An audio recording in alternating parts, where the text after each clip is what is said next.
folks, JD here, and today we're going to go for our second flight of the Parrot Disco. So we're going to take her up this time. We're going to look at doing some photos because last time was mostly video. We might take her out a little bit further as well and see exactly how she handles a little bit further. As far as the video relay, it was perfect. The landing was good. It would have been better if the grass was actually flat and actually level and not just a lot of tall grass. But still, it cushioned her fall quite a bit. The EPP foam responded well to that and didn't actually buckle or anything at all. The propellers as well responded well.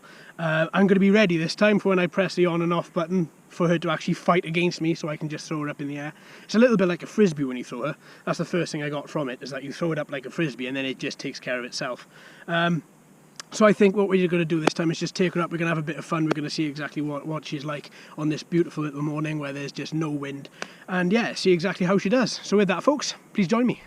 Now you find me just calibrating the drone again.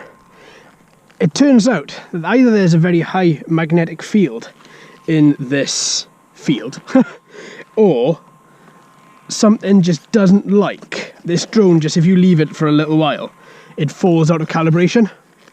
I'm not exactly sure which one it is. Oh, and I figured out exactly what caused the fan in the beginning of the last video to actually cut out and for everything to turn itself off. That was because when I was calibrating her, I was turning her far too fast. If I would turn her a little bit slowly and a little bit slower, then I found that she actually calibrated without any issues at all and everything was absolutely fine.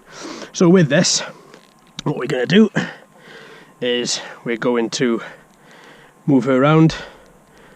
I'm going to move my hand away from that propeller, because that thing there, that does now kick out some power, and then I'm going to click start stop, and then she's going to go, and her altitude is going, she's going and it's always at that point that I think to myself, wow, okay, that's a little bit insane, because she is just so quick. So what I'm going to do, she's automatically recording some video, which is good. I'm going to take over and I'm going to move her around a bit. We're up at 62 meters and that seems to be going okay. Let's take her out a little bit over this field, a little bit here. Keeping the radars together, the blue and the green, and then move her back around again. Okay, as I am still bringing her back around, let's have a quick little look at some of these pictures. She moves so nicely, she really does. And I've got a bit more confidence with her this time than I had the last time. And her altitude as well, she maintains her altitude exceptionally well. Exceptionally well. And as long as you just move her around quite nicely, she is a lovely little thing. Okay, now if you move her around a bit too fast, then what you're going to find there is she's going to respond quickly as well. So in order to keep everything nice, in order to keep her happy, what I'm doing is I'm just moving her quite nice and gently, and making sure that she is actually okay. So let's increase her speed a little bit. Oh wow, okay. That motor really screams. Really screams. Let's just keep her at a nice level to begin with. I think it's a little bit... That's a little bit loud. Try to keep the blue and the green radars together for maximum signal output. Let's increase her altitude a little bit. Just a little bit. If I move around with her as well, then I find that the radars sync up quite nicely. And she herself gives me a little bit more peace of mind for her having max signal. If you are to lose signal for longer than 8 seconds, I think it says, then she will come back. She will start to initiate return to home, and she will start to come back. And oh, it's wonderful. Absolutely wonderful.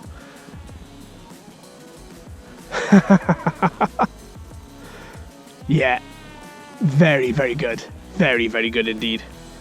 Okay. So what I'm going to do, I'm going to bring her down a little bit, I think. And I'm going to bring her in for a bit of a landing in a little bit. So if I bring her around to me, I've got a lot of video breakup. So I'm going to be, this is why I want to be landing her. So what I'm going to do is I'm going to bring her around, and I'm bringing her around, and I'm bringing her around, and let's bring her in for a landing.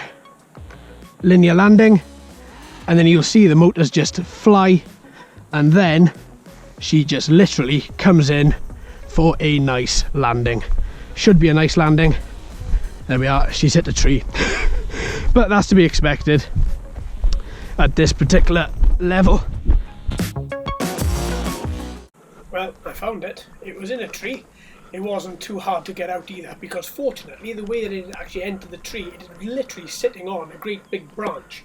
So all I did was come underneath the tree. There was a little branch that was hanging down. I ever so gently just moved the branch, and then next thing you know, this huge plane, well, the Disco, came and hit me in the back of the head. So it actually came out very, very easily. I've scratched my hand and my arm up to hell and back, but for the time being, I got it out of the tree, and that's all I really minded about it, to be honest, because my whole situation, my whole thought process in this was, oh god, it's gone straight through the tree and kept on going, because it did come down with quite a bit of a wallop. But I tell you what, let's have a little look and check this out and see exactly what is going on with this plane and see if this has actually incurred any damage from that crash. Oh. Well, there we are, folks. She's out of the tree. She didn't go very high. She just went probably about 15 foot. So then I just got her down. She's literally just lying on top of the tree like that. So once I just moved a branch, she just fell straight down. But that just shows amazing resilience from this little guy. Absolutely 100%. Looks fantastic, sounds fantastic, is really easy to control. I did have one oh god moment when I was up there, and that oh god moment was most definitely when I lost FPV. If I was out doing a long run, then that would be really quite annoying, and I would be really quite thinking to myself, right, okay, how do I get this back? Because if you would just let it initialize, return to home, she will come back to your marker. All in all, though, I can't rave about this enough. Absolutely fantastic. There are some downsides, though, and a couple of them are that the configuration, constant configuration of it is a little bit annoying. Now, I haven't seen any more videos on this, so I'm going to watch them for you and see if it was just this particular area. I have had a few magnetic disturbances before here, but it hasn't been enough to make me think, oh, hang on, maybe it is the particular area. Now, what I am going to do about this, though, is this is going to be coming up in more flights, hopefully, as soon as the weather is nice. But then again, we have to have a weather lot like today. It can put up with really strong winds, but I don't want to give it a try because this is rather large. And if it comes down, and if I don't know where it's gone, then obviously, you know, it's just not safe. It's not safe. It's not a good idea. But yeah, so linear landing is okay. You need to have the place to land her. You need to have the place to fly her. And honestly, folks, I thought this place would be big enough, but it's really not. It really is not. This place is really, well, it is far too small to fly this. You need a nice big area that you can fly over without any issues at all.